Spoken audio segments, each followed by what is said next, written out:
Le 29 juin aura lieu l'Assemblée générale de la CAPEB du Nord, qui est un événement important dans la vie de l'organisation professionnelle. Au niveau préparatif, il y a eu différentes phases. La première, ça a été de mobiliser les partenaires fournisseurs qui exposeront donc dans le hall du Palais des Métiers. En même temps, on a dû organiser donc les réunions thématiques, à savoir des réunions sur l'éco-conditionnalité et Handibat. Nous avons effectivement aussi préparé la venue du président confédéral, M. Patrick Liébus, qui viendra évoquer des sujets d'actualité forts pour les métiers du bâtiment.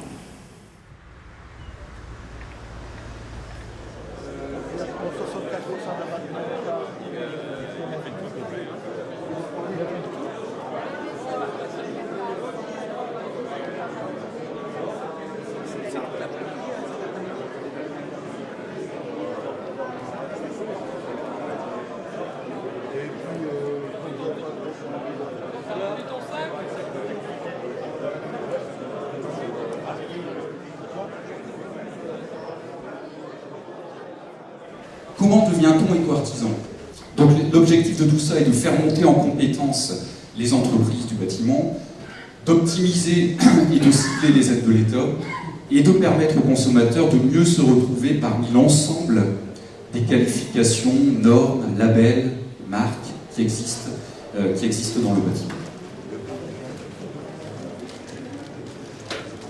Vous allez comprendre l'enjeu d'Handibat, puisqu'elle va vous ouvrir les yeux sur les besoins particuliers de votre client en situation de handicap. Une fois que vous avez suivi cette formation de base Handibat, vous êtes répertorié via le site internet handibat.info. De plus, la CAPEB s'engage à communiquer votre identité au pouvoir public alentour, d'accord, donc les mairies, etc., pour dire voilà, nous avons des professionnels compétents sur vos chantiers d'accessibilité.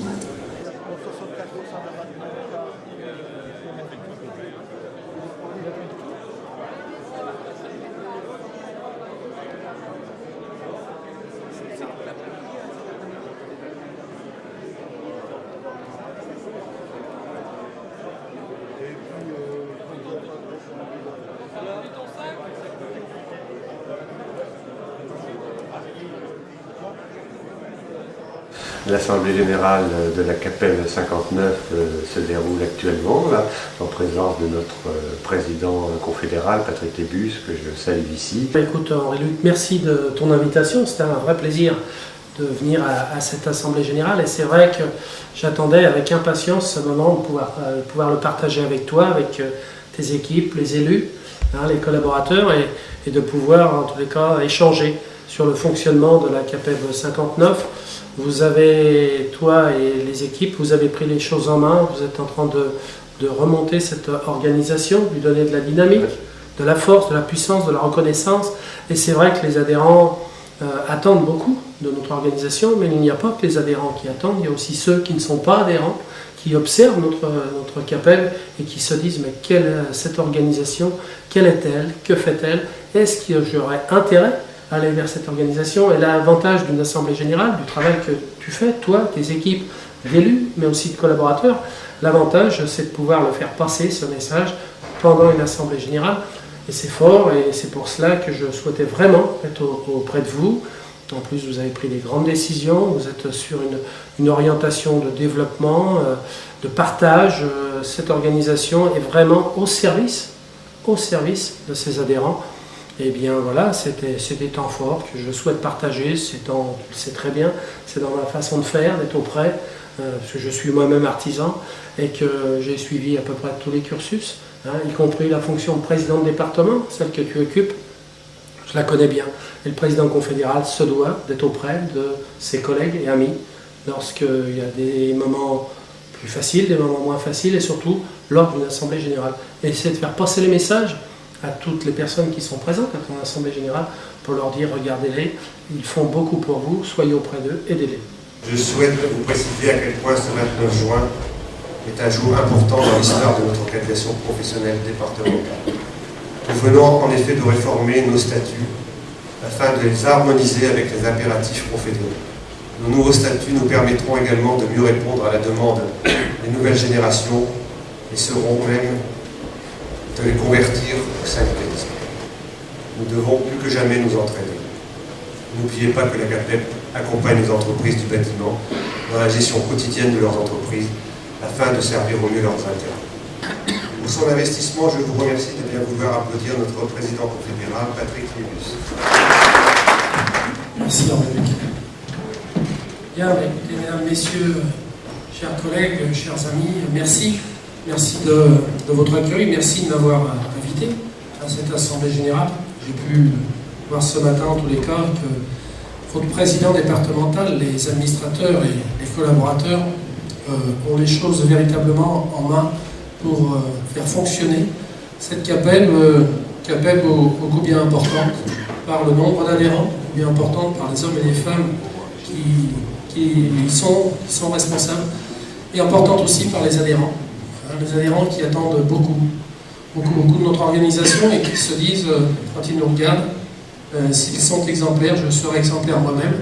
Donc il nous faut, tous les uns et les autres, montrer l'exemple, pouvoir prétendre que ce que l'on propose est la meilleure, ou sont les meilleures solutions pour les entreprises artisanales. En tous les cas, merci à toi, ton équipe. C'est vrai que j'étais à Bruxelles, je vais vous en dire quelques mots, parce qu'on tient régulièrement, il y a Marc Westrelin qui est présent, qui est administrateur confédéral, et puis il y a José Pereira, José, voilà, qui était aussi administrateur confédéral, et Marc, je le connais bien aussi, parce qu'il est venu quelques fois quand on était à EBC, et donc EBC c'est notre organisation au niveau de l'Europe. Ça a été créé en 1990, j'y suis administrateur depuis très très longtemps, et puis là je suis maintenant le premier vice-président. Donc la prochaine présidence normalement doit revenir à notre organisation. Donc nous tenions notre conseil d'administration, notre assemblée générale, et bien sûr nous avons abordé des sujets du moment. On a abordé la crise, parce que la crise elle n'est pas uniquement en France comme on le pense, ça ne s'arrête pas à nos frontières. Donc tous les pays qui sont avec nous ont partagé un temps fort et intensif pour parler de certains sujets d'ailleurs qui nous intéressent, dont je vous parlerai. Le travail dissimulé, c'est marrant, il n'y a pas qu'en France. Les problèmes des entreprises, les problèmes des banques, et en plus on était à Bruxelles et il y avait la grande réunion, vous avez vu, ça on a parlé d'eux, ils étaient tous à la télévision, puisque le président de la République et tous les ministres, députés, ou les ministres et puis tous les élus, députés européens, étaient autour, ça bougeait beaucoup à Bruxelles. J'étais assez content de partir ce matin en me disant j'ai pas beaucoup de kilomètres à faire en TGV, et puis je vais retrouver des copains et ça sera sûrement dans un climat un peu plus calme, parce que là on ne pouvait pas bouger. On faisait un pas, on avait tout le monde sur le dos, il fallait être clean comme on dit, parce qu'ils nous surveillaient de très près. Et les hélicoptères n'arrêtaient pas de tourner au-dessus de Bruxelles. Alors c'était pas pour la CAPEB, sur le coup je me suis dit quand même, qu'est-ce qu'on est devenu célèbre. Et puis en fin de compte, je me suis rendu compte que c'était pour d'autres personnalités. En tous les cas, voilà, donc j'ai accepté avec plaisir de venir. Les collègues qui étaient avec moi sont restés là-bas sur Bruxelles. Je les rejoindrai en fin de journée. Mais quand tu m'as demandé de venir, j'ai dit il faut absolument que je sois présent, parce que vous allez prendre des décisions fortes. J'ai entendu les décisions que vous avez prises. Je me suis dit il faut aussi que j'aille leur expliquer dans quelle situation nous sommes, pas seulement ici, dans quelle situation nous sommes en France. Et je vous ai dit que nos collègues espagnols, italiens, c'est dramatique en ce moment ce qu'ils sont en train de vivre. Les collègues du Royaume-Uni, c'était pas bien mieux en réalité. Ils parlent un peu moins, ils s'épanchent moins comme on dit chez nous. Mais en les regardant, je me suis dit, il y a un problème chez eux, qui est peut-être un peu moins visible. D'abord, ils ont un problème, c'est qu'ils ne sont pas tout à fait d'accord avec l'Europe, c'est déjà le premier problème. Et que, deuxièmement, les entreprises sont vraiment dans une crise. Mais ils n'ont pas la même configuration d'entreprise que nous. Puis après, il y avait des collègues des pays de l'Est, Pologne, voilà, la Tchéquie. Donc là aussi, ils vivent certains problèmes, mais on en partage avec eux, qui sont en lien avec les problèmes de main-d'œuvre dans notre pays. On a parlé justement de la main-d'œuvre qui venait de ces pays-là, qui travaillaient sur le territoire de l'Europe, en l'occurrence en France. C'est un sujet d'ailleurs que l'on a abordé à la grande conférence sociale qui s'est tenue la semaine dernière, qui a été mise en place pour la deuxième fois, puisque l'an passé il y a eu déjà une conférence sociale. Je le disais, la conférence sociale, avec les débats que nous avons eus il y a un an, était complètement différente que celle que nous avons eue cette année. C'était simple à comprendre, parce qu'il y a un an, le nouveau gouvernement arrivait. Donc vous avez un climat en général à l'arrivée d'un gouvernement qui est toujours plus serein. En l'occurrence, parce que tout le monde se dit on ne va pas rouspéter tout de suite, on va attendre un peu de voir ce qui se passe. Sauf que cette année, il y a un an qui s'est passé. Donc là, il y a eu un climat qui était un peu plus tendu, un peu plus difficile. Et puis moi, on m'avait confié au titre de l'UPA, on m'avait confié un sujet que je connais relativement, celui de l'emploi, de la formation, de l'alternance. Donc ça a été, là encore, des grands débats, et qui sont en lien, totalement en lien avec nos activités. Quand on vous parle d'emploi, on sait dans la situation dans laquelle on est, quand on vous donne des objectifs par rapport à l'emploi, quand on vous donne des objectifs par rapport à l'apprentissage ou à l'alternance, j'ai rappelé à chaque fois au fur et à mesure que c'est bien beau de nous donner des objectifs, mais il nous fallait d'abord du travail. C'est la première des choses. Donc rappeler cela, c'est pas toujours évident, surtout quand vous avez certains représentants d'organisations syndicales salariales qui ne veulent pas entendre ce que nous avons à dire sur des sujets. Moi, je veux bien discuter de tout, mais j'aimerais au moins qu'on essaye de nous entendre. Et ce qui est important, et tu l'as dit, et là je vais revenir un peu à nos sujets qui nous approchent, c'est qu'en janvier, on a fait une manifestation. Manifestation qui n'est pas facile à faire et qu'il fallait organiser en se disant il y a une vraie tension, il y a un vrai problème dans notre pays et un gros problème pour les artisans, donc il va falloir qu'on se mobilise. Le 18 janvier, on s'est mobilisé. Ça a marqué les esprits quand même. 10 000 artisans dans la rue, c'est pas courant. Surtout quand je expliquais aux interlocuteurs que j'ai eu derrière, c'est 10 000 artisans avec leurs conjoints qui ne sont plus en production. La différence, c'est que vous avez dans certaines activités, il y en a qui font grève, et en plus ils sont payés le jour de grève. Donc c'est assez sympa de faire grève quand c'est comme ça. Chez nous on fait grève, mais c'est pas une grève, c'est une manifestation. Et quand on fait une manifestation, la journée est perdue. Voilà, donc il n'y a pas de chiffre d'affaires, et en plus on n'est pas toujours dans l'entreprise, donc on n'est pas auprès des salariés, donc ça peut aussi avoir des incidences. Et en tous les cas, on était 10 000, et ces 10 000 ont permis une chose extrêmement importante, ça a permis à votre président et aux élus déjà de rencontrer les députés et les sénateurs. Alors ça, c'était une phase qu'il fallait absolument marquer, c'est de les rencontrer pour leur expliquer pourquoi nous étions dans la rue. Dernière fois que nous sommes allés dans la rue, je me rappelle, c'est pour la TVA à taux réduit. Nous avons dû manifester pour rappeler qu'il fallait absolument maintenir le taux de TVA à taux réduit, j'y reviendrai tout à l'heure. Et là, on a fait une manifestation. Ça nous a permis quoi exactement? Ça nous a permis de rencontrer déjà le président de la République. Ça, le président de la République, un tête-à-tête avec le président de la République, même tous les anciens présidents que je connais, que je rencontre encore, ceux qui sont encore en vie, m'ont dit ça, on n'a jamais eu l'occasion de le faire. Jamais. Il n'y a qu'une fois qu'un président de la République a rencontré le président de la CAPEB, c'est dans les années 46-47. C'était à l'époque le président de Gaulle qui avait rencontré tous les représentants des organisations pour voir comment on pouvait reconstruire la France et avec qui. D'ailleurs, c'est aussi grâce à cela que notre organisation s'est développée, parce qu'il fallait construire la France, et pas seulement avec les grosses entreprises, et pas avec les petites. Et à cette époque-là, vous voyez, il a raison, c'était l'après-guerre. Et depuis, ça ne s'est jamais produit. Donc moi j'ai eu l'occasion, parce que vous avez fait votre travail, moi j'avais le mien à faire, de rencontrer le président de la République. Normalement, je devais le rencontrer 20 minutes, parce que c'est la durée. On m'avait expliqué que ça durait 20 minutes, ça a duré 45 minutes. C'est pas rien, 45 minutes, parce que malgré tout, des fois on prépare des documents, et on se dit est-ce que je vais bien penser absolument à tout lui lire, parce que d'abord il y a une impression particulière, il y a une pression supérieure que celle qu'on peut avoir quand on est à une assemblée, et en plus il ne faut rien oublier, parce que si on oublie de lui dire en 20 minutes, parce que ça fait énormément de temps que j'arrête, en 20 minutes si j'oublie quelque chose, j'aurai pour l'occasion de le revoir, de lui revenir et de lui dire au fait que j'ai oublié de vous dire, monsieur le président de la République, j'ai encore ça à vous rajouter. J'avais pas le temps, donc il fallait que je le fasse, je l'ai fait. Ça a porté, en partie. C'est pour ça que je fais totalement la nuance. Ça a porté parce que d'une part, ça nous a permis de rencontrer les ministres chargés du logement et la ministre chargée du développement durable. Logement, vous avez Madame Duflo et Madame Bateau, qui est au développement durable. On a pu les rencontrer. C'était de la chance parce que depuis que le gouvernement avait été mis en place, jamais Madame Bateau n'avait reçu la CAPEB. Elle recevait d'autres organisations, mais pas la CAPEB. Je pense que je ne devais pas lui plaire. C'est pas grave, c'est pas mon rôle de plaire à quelqu'un, en dehors de mon épouse.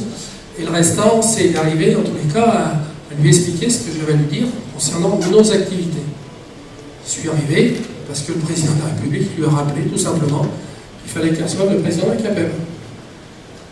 Je l'ai vu, ça ne m'a pas forcément, comme on dit, impressionné, là, pas du tout. Parce que franchement, j'avais l'impression qu'elle me recevait parce qu'elle avait été tirée par l'oreille et qu'on lui avait dit il faut vite le voir parce que c'est quelqu'un qui va bouger et il faut le rencontrer. Ça n'a pas été facile. J'ai eu une rencontre qui a été difficile. Ensuite, j'ai vu Madame Duflo, tout de suite derrière.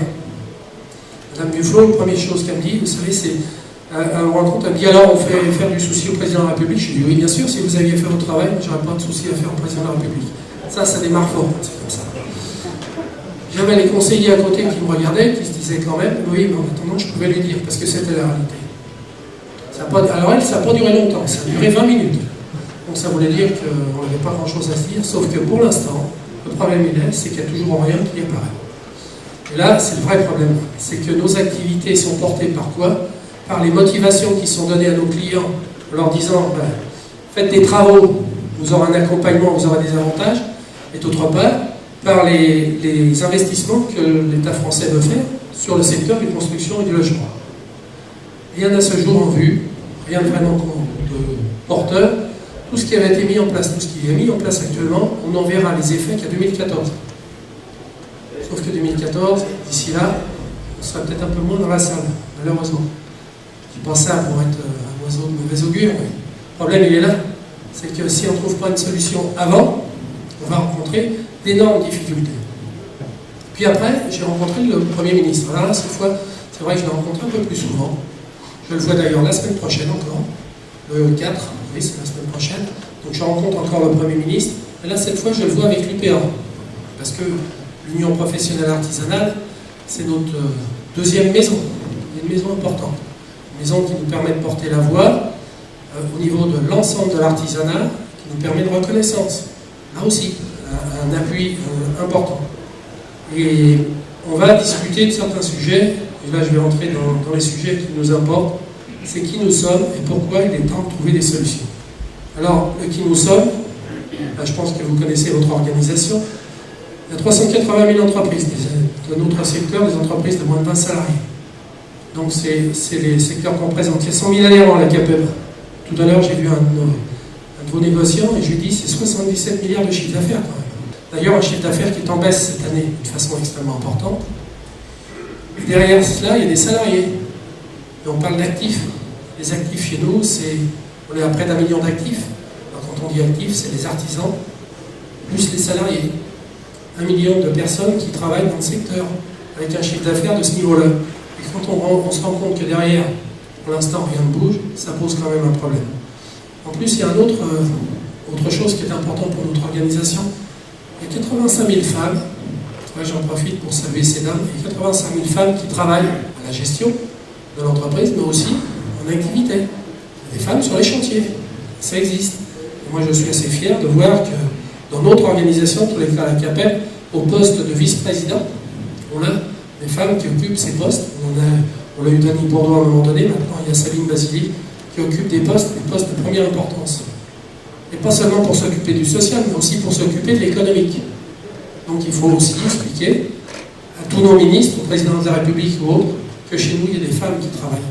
Quand on explique la parité, j'ai toujours dit, moi la parité, c'est quand les compétences sont là où elles doivent être, elles peuvent être au féminin comme au masculin, mais c'est des compétences bien utilisées. Vouloir pour vouloir, c'est pas forcément la solution. Je pense pas que c'est un service à rendre. Par contre, une parité qui se fait naturellement parce que les compétences existent, c'est aussi ce que notre organisation doit arriver à démontrer. Derrière tout ça, il y a quand même une baisse d'activité qui est de l'ordre de moins 3% cette année. Ça va baisser, ça continuera de baisser. On est à moins 3% au premier trimestre. Ce sont les chiffres que l'on avait prévus sur l'année. Sur l'année. Donc on s'était dit, on tombera moins 3% en fin d'année, c'est déjà extrêmement difficile, mais le premier trimestre fini, les études sont faites, moins 3%. Ça cause ce genre de choses, parce que ça cause d'un point de vue emploi. Et quand je dis que ça cause d'un point de vue emploi, oui, parce qu'en 2013, tous les mois, et ça personne n'en parle, il y a 3500 emplois qui disparaissent dans le secteur du bâtiment et de la construction. 3500 emplois. Alors j'entends tout ce qui se passe dans les industries. Je suis un de ceux qui dit qu'il faut absolument aider l'industrie à se développer en France. Arnaud Montebourg essaie de le faire. Ça ne se développe pas forcément, mais en tous les cas, moi je soutiens. Sauf que j'aimerais aussi qu'on comprenne que les moins 3800 emplois que l'on a tous les mois, dans notre 3500 emplois que l'on a tous les mois qui disparaissent dans le bâtiment, ça devrait poser question. Ça veut dire qu'on va arriver en fin d'année, dans le secteur de la construction, avec moins de 40 000 emplois. Vous connaissez comme moi les chiffres du chômage. Je les connais un peu en détail parce que je suis trésorier de l'UNEDIC. Et moi, je fais partie de ceux qui ont la chance de gérer un organisme qui vit à crédit. L'assurance chômage, ça vit à crédit. Complètement. C'est un crédit qui est même inimaginable. Il y a 3 mois de ça, il a fallu trouver de l'argent. Donc le trésorier adjoint, et puis le président, vice-président et d'autres, et on a dû réfléchir comment on allait trouver une solution. Mais il faut encore avoir recours à l'emprunt. Et là, ce n'est pas des emprunts à 5 francs 6 sous. Derrière, on continue de générer un process qui va créer moins 40 000 emplois dans le bâtiment. Alors que c'est un secteur qui a toujours créé de l'emploi. On manque de main-d'œuvre. On manque clairement de main-d'œuvre. On recherche à peu près 10 000 salariés dans nos entreprises malgré la crise.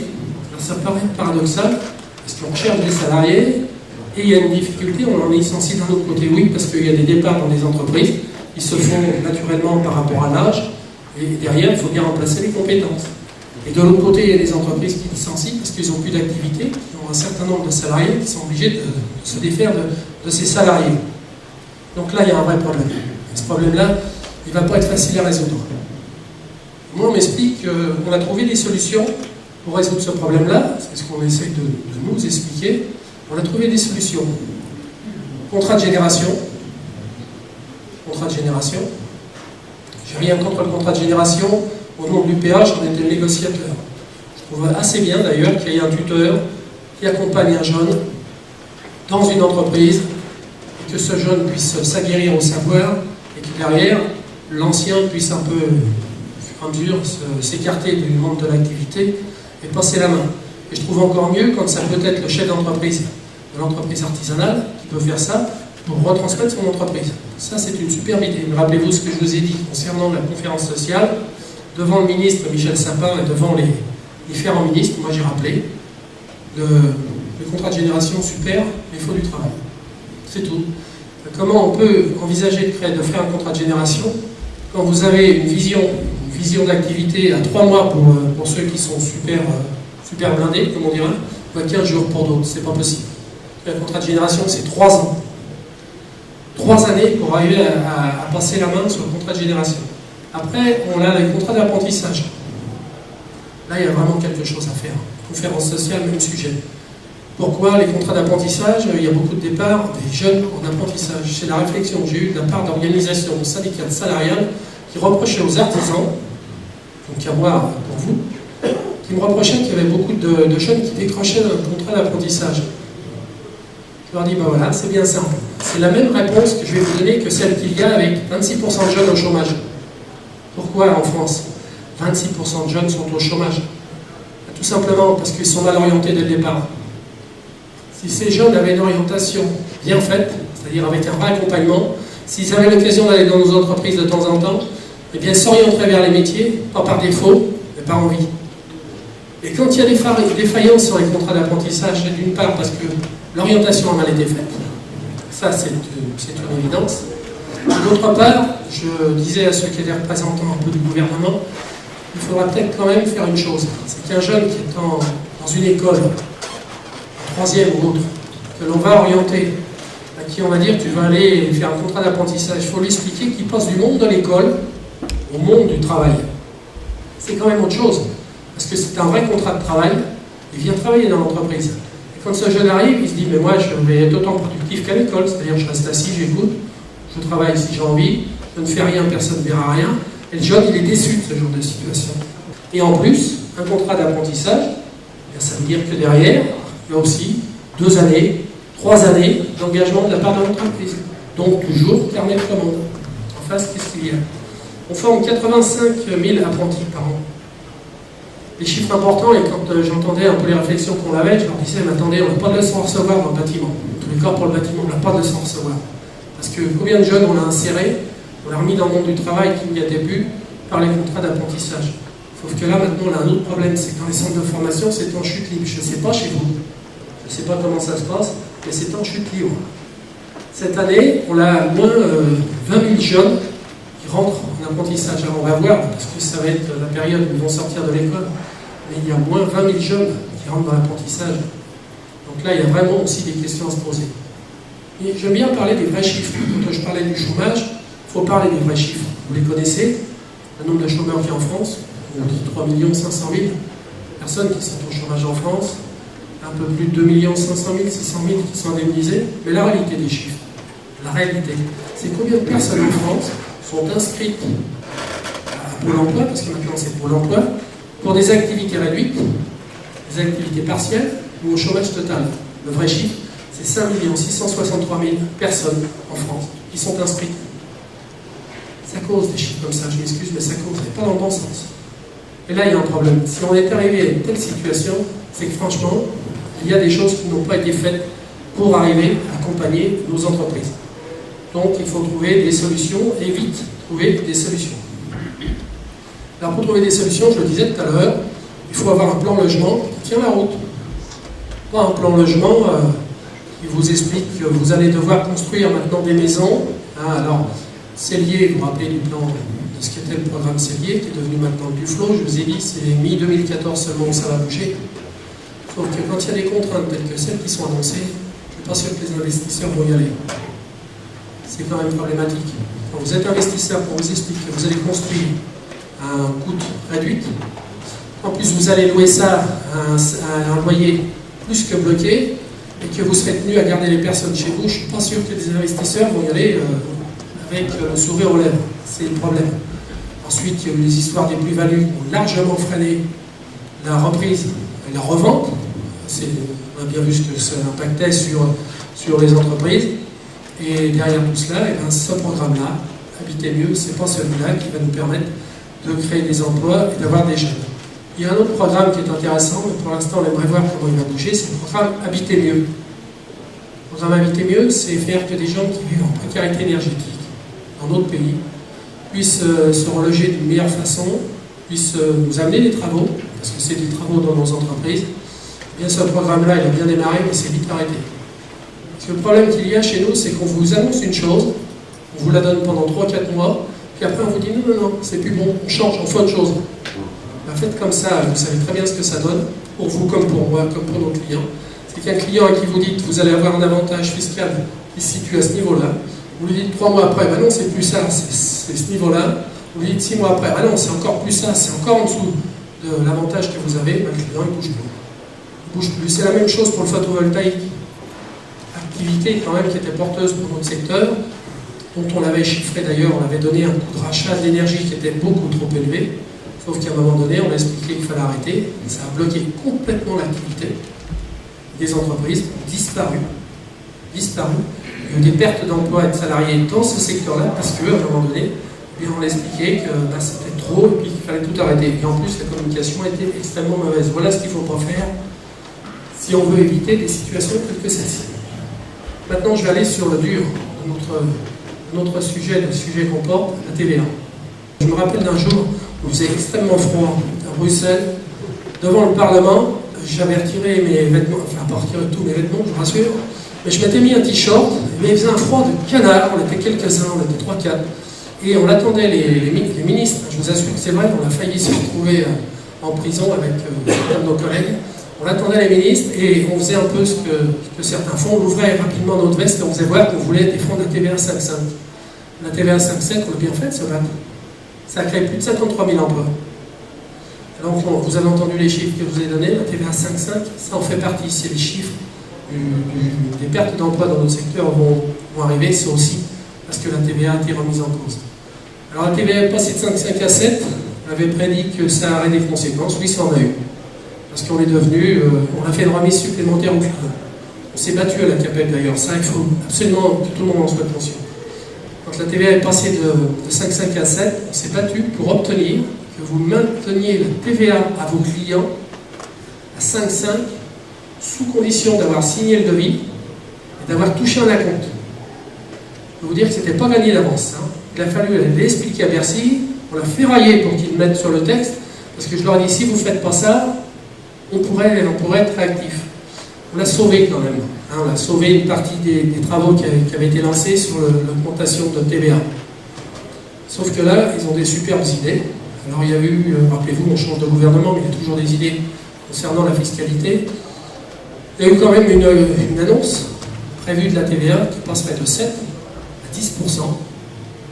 Et la TVA générale passerait de 19,6 à 20%.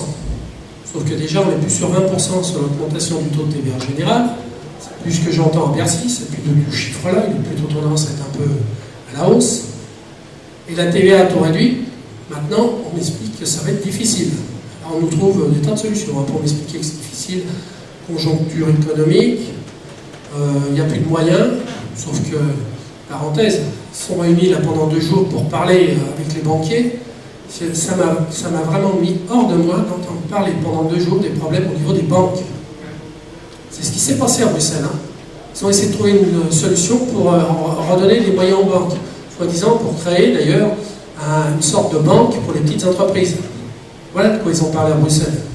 Sauf que là, les banques, j'attends encore de voir ce qu'ils vont faire pour nos entreprises, d'une part. Et puis de toute façon, il ne faut pas oublier que si on en est arrivé là au niveau bancaire, ce n'est pas nos banquiers de proximité qui ont posé un problème. Hein. C'est plutôt les banques à très haut niveau. Et maintenant, il faut refinancer la banque. En clair, on leur donner de l'argent, mais je pense qu'il va falloir en donner. Donc on a là un réel problème. Et la TVA, on m'explique que ce n'est pas possible. Alors moi, je dis que si, c'est possible. Il ne faut surtout pas baisser les bras concernant la TVA à taux réduit. Parce que la TVA à taux réduit, elle est passée. Le président de la République a annoncé le 21 mars le passage du taux de TVA à taux réduit dans les logements sociaux. Vous avez entendu comme moi, 5%. Alors ça, c'est possible parce que la loi le permet. La loi en Europe, les textes permettent que vous ayez un taux de TVA réduit. Là, il est à 5% dans les logements sociaux, parce que ce sont des logements de première nécessité. Donc, elle peut être à 5%. Donc, elle ne sera pas remise en cause par l'Europe, parce qu'elle est à 5%. Sauf que quand ils ont annoncé la TVA à 5%, j'ai eu Madame Bateau la veille au soir. Je dis oui, mais alors, attendez, vous le faites sur le neuf, mais vous le faites aussi sur l'entretien et réhabilitation. Parce que les logements sociaux, nous travaillons dessus. Pas forcément sur le neuf ou alors en sous-traitance, mais en accès direct, on y a sur l'entretien. Donc il nous faut un taux de TVA à 5% aussi sur l'entretien. C'est dans le texte, sauf que pour l'instant, ça ne régit pas de temps. Et concernant la TVA qui est de 7%, qui veulent passer à 10%, j'ai rencontré un nombre incalculable de députés et de sénateurs qui nous aiment bien. Je vous le dis, si vous les rencontrez, vous allez voir, vous êtes aimés pour des députés et des sénateurs. Vous êtes, puis là, vous allez voir, ils sont encore ceux qui seront députés, maires ou sénateurs, maires, vont encore mieux vous aimer, parce que l'année 2014, c'est l'année où on aime aussi les artisans, parce qu'on ne faut pas oublier. Donc, ils nous aident et ils nous expliquent que la TVA, on pourra la mettre à 9%, on la mettre à 10%. À un moment donné, j'ai dit à certains députés, j'étais en présence de mes collègues, je dis arrêtez de vous creuser la tête. À ce moment-là, vous la laissez à 7, vous ne la touchez plus. Puis si vous avez des super bonnes idées, vous la mettez à 5. Et là, vous allez voir que ça sera vraiment extraordinaire. Et là, vous allez dépenser 10, vous allez gagner 100, parce qu'on créera des emplois. Parce que derrière, il y aura de l'activité, et parce que derrière, nos clients nous feront travailler avec une TVA à taux réduit. Et là, je fais le lien, si tu me permets, avec les auto-entrepreneurs. Si j'ai des brûlures d'estomac, ou si j'ai un problème à l'estomac, je crois que ce sujet-là doit en être largement la cause. Parce que quand le régime des auto-entrepreneurs a été mis en place, nous avait annoncé le truc extraordinaire, ce qui allait nous changer la vie. Vous allez voir ce que vous allez voir, on va créer des entreprises. Ah oui, on a vu ce qu'on a vu. On a créé des entreprises, oui. C'est facile d'ailleurs, faites-le. J'ai essayé, j'ai testé le truc. Allez sur votre ordinateur, 3 clics et bing, vous êtes auto-entrepreneur. C'est-à-dire que le matin, vous vous levez, vous êtes, peu importe l'activité, vous regardez dans la glace, vous lui dites, je ne veux pas de président de la République, cette fois, parce qu'il y en a qui se regardent dans la glace, vous êtes président de la République. Mais là, vous dites, non, je veux être artisan. Et je vais aller sur mon ordinateur, parce que tout le monde a une tablette ou un ordinateur, et bing, j'envoie, et je suis artisan. Sauf que là, je pense que dans le genre simpliste, on l'a pas fait mieux. Soit disant que c'était simple, mais là on l'a fait hyper simpliste. Et on a un gros problème avec les auto-entrepreneurs. Je vous ai parlé de la TVA tout à l'heure. Vous vous rappelez, la combien ils sont, TVA, 0%. Je vous ai parlé du problème du chômage. Les chômeurs, il faut les payer. Les chômeurs, c'est-à-dire qu'on emprunte, mais il faut rembourser. On va parler des retraites, là on démarre, les négociations sur les retraites. Les retraités actuellement et ceux qui vont être à la retraite, il va falloir payer comment? Vous qui avez la responsabilité de ces différentes pièces, on va payer comment? Comment on va payer la protection sociale en France? Comment on va payer la formation? Comment on va payer ça? Des auto-entrepreneurs? Expliquez-moi comment ils arrivent à payer cela. Parce qu'un auto-entrepreneur, il n'est pas du tout assujetti aux mêmes charges que nous. Alors quand j'entends, lors de débats avec les auto-entrepreneurs, ont les mêmes charges que nous, là, allez regarder en détail, vous allez vous rendre compte que ce n'est pas du tout les mêmes charges qu'une entreprise classique. En plus, ils ont un droit qui est absolument génial, je trouve, ça fallait le penser, c'est de déclarer du chiffre d'affaires s'ils avaient envie, en clair. C'est top ça, ce truc-là. Moi, si on m'avait dit, il y a 32 ans que je suis artisan, il y a 40 ans que je suis dans le métier, si au départ on m'avait expliqué tu déclareras ce que tu veux, j'aurais fait un peu ce qu'a fait mon grand-père qui était artisan menuisier ébéniste jusqu'à la fin de sa vie. Quand on est arrivé au moment de la retraite, quand c'était le moment de trouver une solution pour lui, le pauvre, il avait tellement peu cotisé qu'il n'y avait pas grande solution. Puis sa retraite, elle ne valait rien du tout. Donc j'ai eu l'exemple, je connais un peu. Il n'était pas auto-entrepreneur, lui, mais à cette époque-là, ils achetaient des points de retraite quand ils avaient les moyens, puis quand ils y pensaient, et puis voilà, c'était comme ça le principe. Mais là, on a créé un système qui permet de le faire. C'est du travail dissimulé, organisé par l'État. Moi, on me démontre le contraire. Que le régime des auto-entrepreneurs, ce n'est pas du travail dissimulé, sécurisé par l'État. Derrière tout ça, vous avez des auto-entrepreneurs qui viennent nous expliquer que c'est un vrai scandale. Bien, on s'est battu, et on va continuer de le faire, pour que le régime des auto-entrepreneurs sorte du bâtiment. Alors vous avez dû suivre un peu les péripéties du régime des auto-entrepreneurs et de nos actions. Moi, je suis marqué au fer rouge sur le sujet.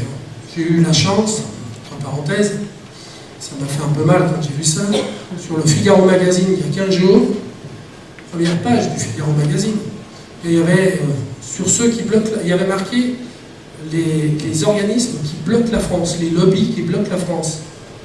Il y avait quand même un joli logo qui est celui de notre organisation, puis à l'intérieur on parlait de moi, parce que vous ne le savez peut-être pas, mais je bloque la France. Puisque j'empêche les entreprises de se créer. Et moi, je n'ai pas honte de bloquer la France si c'est pour créer ces fausses entreprises. On ne bloque pas la France. Ce que l'on veut, c'est créer des vraies entreprises. C'est arriver à faire que des hommes ou des femmes qui veulent créer une entreprise puissent le faire après avoir suivi une formation, après savoir ce que c'est de créer une entreprise. Parce que tout à l'heure, je parlais des banquiers. Quand on se met à son compte et qu'on arrive devant le banquier, vous l'avez vécu, pour certains d'entre vous, vous le vivez en ce moment, c'est tout ce qu'il y a de plus facile. Ensuite, il faut des qualifications et des compétences. On a des métiers qui touchent à la santé et sécurité des biens des personnes. Après, la personne, il y a un monsieur qui s'appelle Monsieur Leclerc, qui est le représentant des auto-entrepreneurs. Il est super cet homme-là, parce que moi je l'ai expliqué, on a 100 000 adhérents à la CAPEB. Lui, il existe, mais il n'a pas d'adhérents. L'autre jour, j'ai posé des questions lors d'une émission de télé, avec quoi vous arrivez à vivre? Là, il était un peu gêné. Moi, je sais avec quoi il arrive à vivre. Et ça, c'est démontré. Il vit avec notre argent à nous, avec nos impôts. Parce que c'est subventionné.